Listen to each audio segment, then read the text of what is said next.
Welcome to Blizzard Fire. We hope this video helps fire up your solution. In this video, I will explain how to make canned baby corn.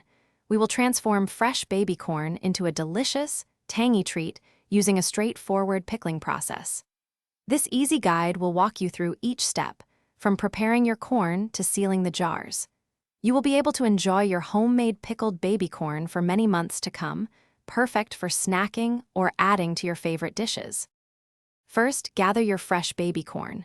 Choose ears that are small and tender for the best texture. Carefully husk each ear, removing all the fine silks, then give them a good rinse under cool, running water. Next, blanch the corn by boiling it for about 3 minutes. This helps clean the corn further and prepares it for canning, ensuring a crisp final product. Now, let's get your jars ready. Wash and sterilize your pint or half-pint canning jars and their lids. For the pickling brine, combine equal amounts of water and white vinegar in a saucepan. Add about 2 teaspoons of pickling salt and 1 teaspoon of sugar per quart of liquid for a balanced flavor. Bring this mixture to a rolling boil, ensuring the salt and sugar fully dissolve. Carefully pack the blanched baby corn into your hot, sterilized jars, leaving about 1/2 inch of space from the rim.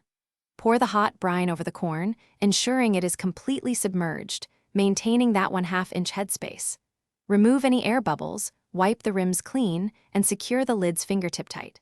Finally, process the jars in a boiling water bath for 10 minutes to seal them properly. Let them cool completely before storing. Thanks for watching. If you found this helpful, don't forget to like and subscribe.